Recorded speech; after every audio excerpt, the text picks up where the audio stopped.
Bom dia, pessoal. Eu vim aqui falar sobre DevBox Testing. Eu sou a Ariane Isaac. Eu sou analista de teste, daqui a pouco eu vou parar de falar o tempo, cerca de 9 anos. Eu trabalho 5 anos na Matera, como analista de teste. Eu sou blogueira lá na categoria de tecnologia. Eu faço postagens mais voltadas para teste de software. Também sou colaboradora lá no portal Fábrica de Testes. Em ambos os blogs eu tenho uma postagem falando do TDC. E também, para não negar minha paixão, eu criei um grupo no LinkedIn que se chama Diário de uma Paixão Teste de Software. Estão todos convidados a se juntar a nós lá falar um pouquinho sobre teste. Antes de falar, de fato, sobre DevBox Testing, alguém já ouviu falar de DevBox ou usa? Não? Tá. Eu queria contextualizá-los. Então, vamos pensar num ciclo de desenvolvimento. Eu vou falar mais de um cenário Scrum, que é o que eu tenho mais familiaridade. Então, a gente começou uma nova sprint, a gente fez as plannings, e aí, então, o desenvolvedor vai puxar uma task. Então, ele vai codificar, aí ele vai fazer o commit, alguém vai fazer o peer review daquele código, vai para a auditoria, aquilo volta ou não, e depois ele vai colocar lá naquele quadro liberado para teste. Colocou, não me condenem antes de eu prosseguir a historinha do contexto. Então, ele colocou liberado para teste, e aí o testador sabe que ele pode começar a testar. Ok. Então, o testador vai fazer uma build com o commit que tem uma versão beta com aqueles commits, vai começar os testes, e ali ele vai começar a reportar os defeitos. Então, ele começou a reportar os defeitos, aí aquilo vai voltar para o dev vai corrigir, pode ter ali um ruído, ele não entender, não conseguir reproduzir, e fica naquele bate-volta. Então, aqui, quem nunca se sentiu nesse cenário, ou constantemente vive no cenário de sentir-se patinando ali no teste, não consegue progredir, não consegue evoluir. Então, a gente pode fazer uma analogia com as brincadeiras da infância. Eu me sinto ali num ping-pong, num bate-bag, num batata quente, fica aquilo constante. Então, nesse cenário é que cai muito bem DevBox Testing. E o que viria a ser o DevBox Testing, então, né? A gente tem aqui a figura do dev representando o desenvolvedor. Box ali representaria a máquina dele. E o testing seria o testador realizando o teste na máquina do dev. Então, imagina ali que aquilo seria uma pré-validação, um pré-teste. Então, não sei se vocês já viram aquela palestra do Elias Nogueira, salve mestre, o testador técnico, onde ele comenta que não tem sentido ali a gente ter aquele quadro liberado para teste, e sim show me. E essa é a ideia do DevBox. Então, ali, ao invés de eu me sentir ali pisando em ovos, sem saber ali o que eu vou encontrar, antes de fato começar a testar, eu vou fazer uma pré-validação na máquina do dev. Então, aquele mito de na minha máquina funciona, já vai cair, porque eu vou ver se de fato funciona. Que pode funcionar ou não. Então, qual que seria a maior sacada dele, né, do DevBox Testing, o objetivo? Então, é um alinhamento ali do time, é um pareamento entre o desenvolvedor e o testador, para garantir que o mínimo daquela funcionalidade ou aquela task seja atendida. Então, a gente vai perceber que, a partir dos primeiros DevBox que a gente aplica, a gente já tem resultados, a gente já tem feedbacks mais rápidos e, consequentemente, a gente consegue reduzir o retrabalho. Todo aquele ciclo que a gente sabe que pode acontecer N vezes durante a sprint, ele pode ser reduzido, porque a ideia a partir do momento que eu fiz ali aquele pareamento com o cara, eu já detectei alguns problemas, eu não vou prosseguir ali com o teste. Ele vai fazer os ajustes necessários, ele faz o commit de novo, e aí sim eu posso começar a testar. Então, isso vai nos permitir que, de fato, a gente consiga gastar energia no que importa para o teste daquela funcionalidade. A gente consegue priorizar o que é mais importante. Porque o que, às vezes, acaba acontecendo, né? A gente acaba encontrando tantos erros bobos, às vezes até de layout, num teste de uma tela nova, algo que a gente sabe que um teste unitário ele poderia pegar, e a gente fica perdendo tempo ali reportando e coletando evidências, tentando estruturar de uma forma que fique mais fácil para o desenvolvedor conseguir ali entender e corrigir mais rapidamente. E a gente consegue limar essa etapa. Eu não estou dizendo que a gente fazer DevBox Testing significa que a gente não vai mais testar, não é isso. A ideia é que quando eu vier para teste, seja algo mais redondo para a gente. Até antes de vir para o formato, é legal comentar que tem um gráfico que fala que quanto antes a gente conseguir antecipar ali os defeitos, falando de custo, menor é o custo ali para o projeto. Então, esse é um bom argumento já para usar. Ele tenta tirar foto e desconcentra. A gente pode usar para sugerir utilizar o DevBox Testing. Mas aí, falando de formato, quando a gente começa a usar, vem umas dúvidas, né, de quem são os envolvidos, quando que a gente vai fazer esse DevBox Testing, como que a gente vai fazer, qual que é a frequência, qual que é a duração. Assim, o que é bacana frisar, né? Não existe uma fórmula mágica, uma receita de bolo. Cada equipe vai adequar conforme melhor para o time. Então, a gente sabe que sempre vai existir, no mínimo, um desenvolvedor e um testador envolvido. Então, quando que a gente vai fazer isso, né? A ideia, até para não perder a essência do DevBox Testing, sempre é que seja realizado antes do teste. Se a gente conseguir fazer antes que o cara commit, seria melhor, porque a gente consegue otimizar o tempo, tanto dele, às vezes, ele precisa fazer se tem uma outra pessoa também usando aquele objeto, ele precisa fazer um merge, e aí isso demanda tempo, tem o cara também que vai fazer o review daquilo. Então, pensando em otimizar o tempo como um todo para sprint, é melhor que seja antes do commit. E como que a gente realiza, né? Então, a ideia é que o testador sente de fato ali na máquina do dev e pilote aquilo para garantir que o mínimo esteja funcionando. Aí pode vir uma dúvida, mas eu não estou fisicamente na mesma sede que ele. Então, por exemplo, na matéria a gente tem vários times e a gente tem um time parte em Campinas e parte em Maringá. E não necessariamente todo mundo do mesmo time faz parte da mesma sede, é mesclado. Então, para isso, a gente pode, através de uma conf, usando uma ferramenta de controle remoto, seja um VNC, seja um TeamViewer, quebrar essa barreira. A gente pode fazer através disso e não impede que a gente realize um DevBox Testing.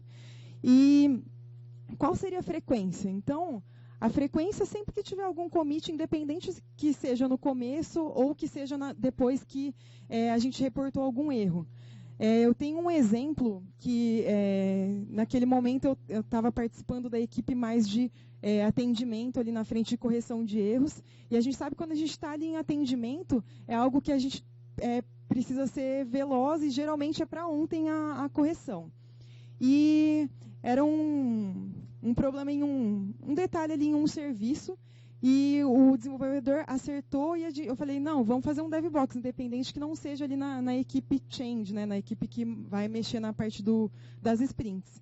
E nesse momento, o caminho feliz exatamente da correção do erro, ele tinha sido atendido. Mas a gente sabe que quando a gente corrige um erro, a chance de inserir outros acontece. Tem aqueles efeitos colaterais, e até falando de reteste, às vezes a gente precisa replicar alguns cenários. Nesse momento, a gente viu que ele corrigiu o erro, mas houve um efeito colateral. Então, imagina nesse cenário que a gente já está na pressão para conseguir entregar dentro do prazo, ali num curto tempo. Se ele tivesse que fazer todo o ciclo para eu fazer o teste, se a gente não tivesse feito o DevBox, talvez a gente não conseguisse entregar dentro do prazo que estabeleceu. Então, não tem frisando de novo, não tem uma regra específica para isso. E aí tem umas dúvidas também com relação à duração, né? Quanto tempo que eu vou ficar lá sentado na máquina do desenvolvedor? Bom, a ideia é que seja bem focado, que seja objetivo naquela task, que para eu garantir mesmo ali que o mínimo está funcionando. A gente fala que pode ser a duração de cerca de 20 minutos, mas pode ser que seja algo mais complexo, que dure mais tempo, mas o que a gente tem que pensar, né? Às vezes, eu falar que eu estou perdendo 20 minutos, meia hora ou uma hora, eu vou ganhar um dia e meio. Que seja meio-dia já é muita coisa, e eu gosto de falar também que não só isso com relação a tempo, né, mas com estresse também. A paz não tem preço. Então, aquela coisa de bate e volta, a gente sabe que acaba sendo estressante, e a gente conseguir reduzir isso, também falando de risco, né? Porque como a ideia é antecipar feedback, às vezes você, nesse DevBox Testing, você acaba encontrando um buraco ali que a gente não pensou na planning. Então, a ideia ali, você conversando ali com o dev, estreitando ali o relacionamento, a gente veja e, dependendo do tamanho, a gente só descobriria isso quando a gente começasse a testar e talvez fosse tarde, a sprint poderia quebrar.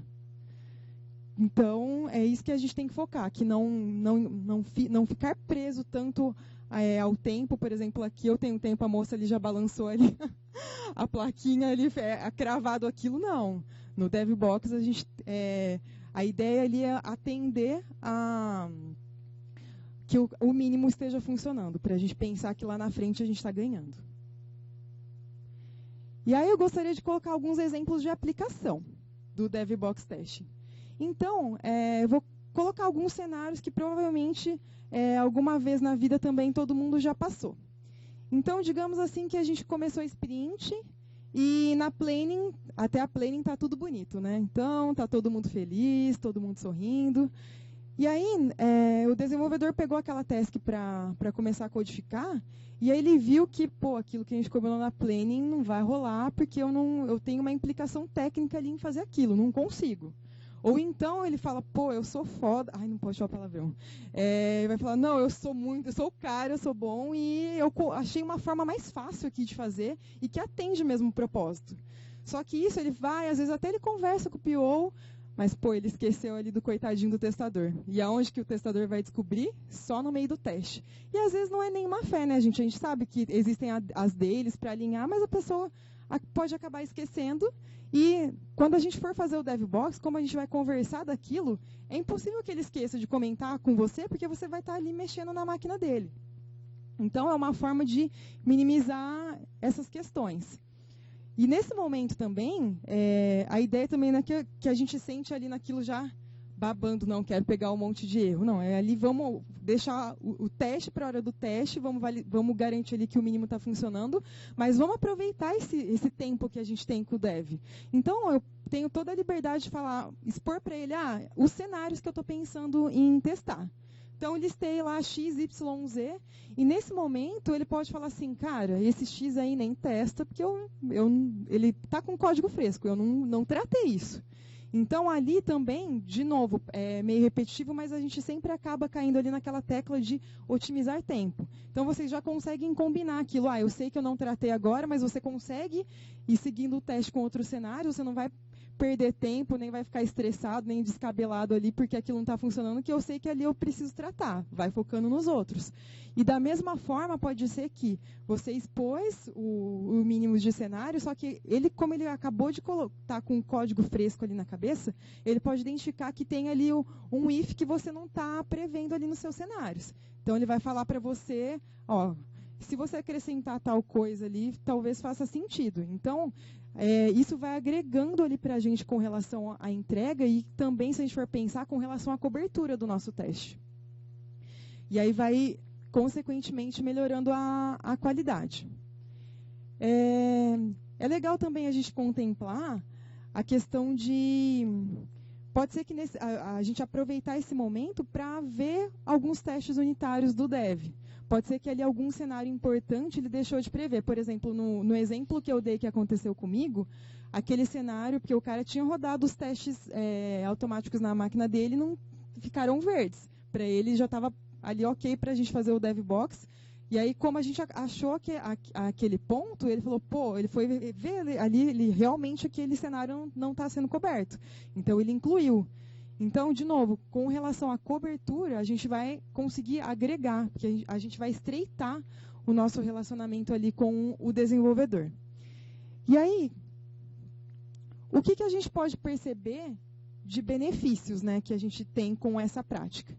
Então, é perceptível com relação aos feedbacks, que eles vão ser mais rápidos, porque ali no começo a gente já vai conseguir eliminar algumas coisas. Com relação aos retrabalhos também, então aquele ciclo rolando N vezes, com algumas coisas que ele já consegue acertar. Vou dar alguns exemplos. Então, tem coisa simples que é de tela. A gente sabe que testador é chato mesmo, qualquer coisa torta ali já fala, não, peraí, vamos arrumar esse label, não vou entregar desse jeito, não. E é algo que é extremamente simples, mas se a gente for falar num ciclo como um todo, olha o tempo que a gente vai gastar para o cara só arrumar um label. Então, nesse momento aqui do DevBox, a gente consegue fazer isso mais rápido. Ou alguns outros errinhos simples, por exemplo, algo de concordância em alguma mensagem, ou até pensando com relação à usabilidade, pode ser mais simples, alguma outra forma que a gente pode sugerir. E como a gente está verificando isso no começo, é mais fácil. E aí, consequentemente, a gente consegue melhorar a cobertura do teste. Por quê? Dessa troca que a gente está fazendo. Então, dessa forma, a gente consegue passar um pouco mais de negócio para o desenvolvedor e, da mesma forma, ele consegue passar um pouquinho mais de código para a gente também. Principalmente quando tem alguns cenários de dúvida que podem acontecer. Um outro caso que pode ter na aplicação, que eu não cheguei a mencionar, que também não é difícil, com certeza já aconteceu com a maioria de vocês aqui, é aquela questão de você identificar um cenário e ficar aquela. Ele fala, não, o desenvolvedor fala, não, é desse jeito, você fala, não, mas talvez seria melhor de outro, e fica aquela. Qual que é o jeito certo? A gente chama o grande juiz, que nesse caso aqui é o PO. Então, nesse momento, no próprio DevBox, a gente já pode esclarecer isso. E aí é ele que vai bater o martelo em qual forma é. Se ele falar que é o jeito do desenvolvedor, você já vai acertar o seu caso de teste, ou não. Se for o contrário, o cara já vai arrumar e para você já vai vir mais redondo aquilo. Então, consequentemente, também a gente consegue reforçar ali a comunicação do time. A gente consegue estreitar o nosso relacionamento. O que eu queria falar sobre DevBox para vocês é isso, foi rapidinho. O que eu fiquei pensando, às vezes, pode ser que a gente não conheça por esse nome, mas a gente, consequentemente, a gente conhece por outros e a gente acaba fazendo. Qual é a mensagem? Né? Não deixar de tentar ali alinhar, conversar com o time. A gente sabe que a comunicação, às vezes, pode ter ruído. Você fala A, o cara entende G, e a gente descobrir isso lá na frente sempre é mais complicado.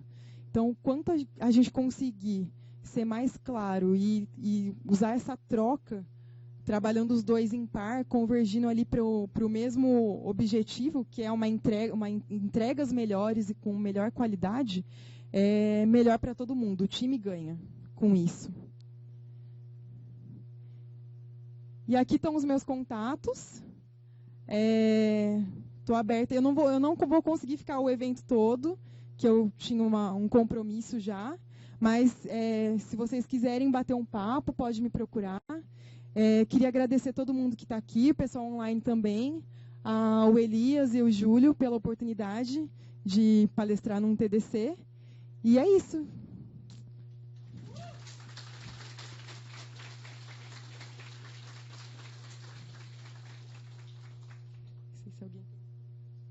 Alguém quer fazer alguma pergunta, gente, para a Ariane? 2, 3, 4... Oi, meu Deus, 5, 6, 7, meu Deus do céu, vamos quem dá mais?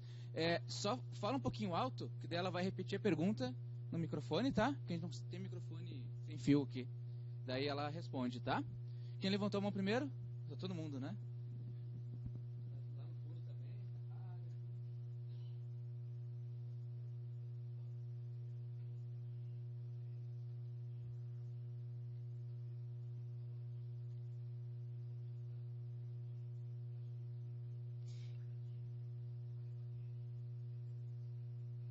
Legal a pergunta. Então, na verdade, como a ideia é agilizar ali o processo, no DevBox você não precisa registrar o erro, mesmo porque a ideia é que ele não comitou.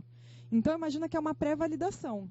Então, até para otimizar essa questão de lançar os erros, como é um pré-teste, você está ajudando ali o dev a fazer os testes iniciais, você não tem necessidade de registrar aquilo.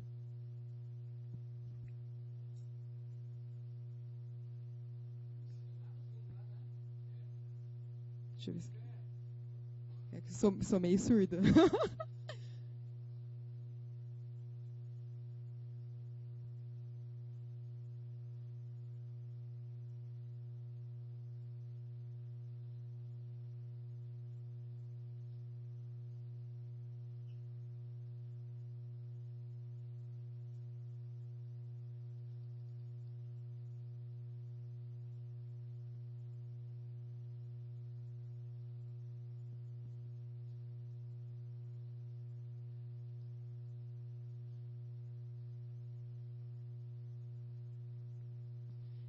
Legal. Ela perguntou com relação... eu esqueci de replicar a pergunta dele. Ela perguntou com relação a se tem alguma estratégia para a gente medir com relação ao tempo. Como que você chama? Mariana. Que você pode pensar é o seguinte: a gente sabe que a gente tem meio que um feeling para o que vai dar, para que não vai dar muito certo. Segurei. Então, o que você vê que é mais complexo, que você já está sentindo ali que posso antecipar esse problema, você tenta focar mais naquilo. Se for algo simples, então você vai já ver ali que rodou, beleza. Porque pode ser que você não use os 20 minutos, pode ser que seja menos. E se for algo mais complicado, pode ser que você gaste mais, mas você vai gastar menos se você for pensar que vai ter várias vezes aquele bate-volta e você vai ter um retrabalho. O porquê? Porque no retrabalho ali você teria que retestar o erro que você lançou e mais alguns cenários que estão ali meio paralelos para garantir que não tem um efeito colateral. Então, é meio que, acho que tudo na vida, a partir do momento que a gente começa a fazer e a gente vai fazendo mais, a gente vai conseguindo achar ali, aparando as arestas e achar uma melhor forma. Então, acho que a dica é começar a fazer. E assim, o que é legal, você propor fazer isso para o time, você não está falando, todo mundo vai ter que começar a usar uma ferramenta nova, eu não estou trazendo algo que vai onerar ali no meu processo, é algo rápido. Então, às vezes, ali é um tempo que você levaria, talvez, para explicar o erro do desenvolvedor, é um tempo que você gastou ali no DevBox Testing e acabou sendo elas por elas e vocês conseguiram, na verdade você conseguiu ganhar lá na frente ali com relação a minimizar os riscos. Mais uma... Você? Não?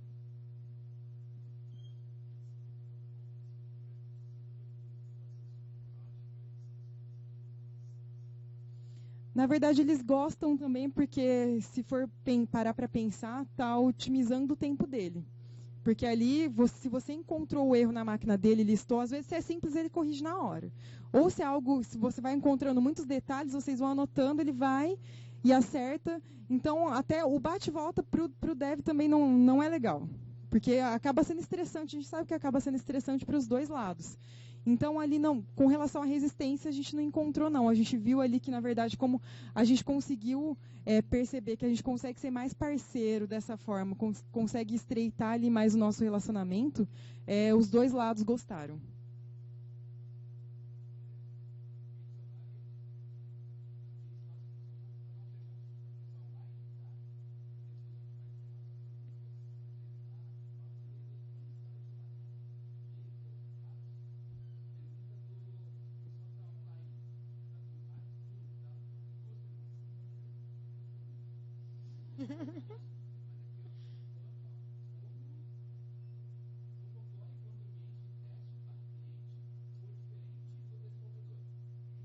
Então, na verdade, sempre vai ser diferente, né? Mas a ideia é que você vai fazer na máquina dele.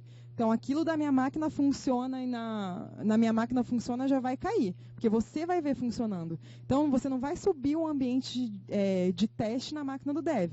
Você vai testar aonde ele usou para testar. Você vai ajudar, na verdade, ele a testar e ali você vai ajudá-lo a entregar algo mais redondo para você. Não vai subir um ambiente de teste nele, não. Beleza? Muito obrigada. Uma salva de palmas novamente, pessoal. Muito obrigado, Ariane. Contatos, né? Tô vendo muitas poucas pessoas tweetando aí, gente. E o pessoal, os poucos estão tweetando, estão se comunicando, né? Então, mais pessoas, é legal também para quem não conseguiu fazer as perguntas ainda, né? Poder fazer perguntas, né, nas redes sociais da Ariane. A gente recomenda que você faça no Twitter, que daí muitas pessoas conseguem ver, né? Ou quiser no Facebook ficar stalkeando também.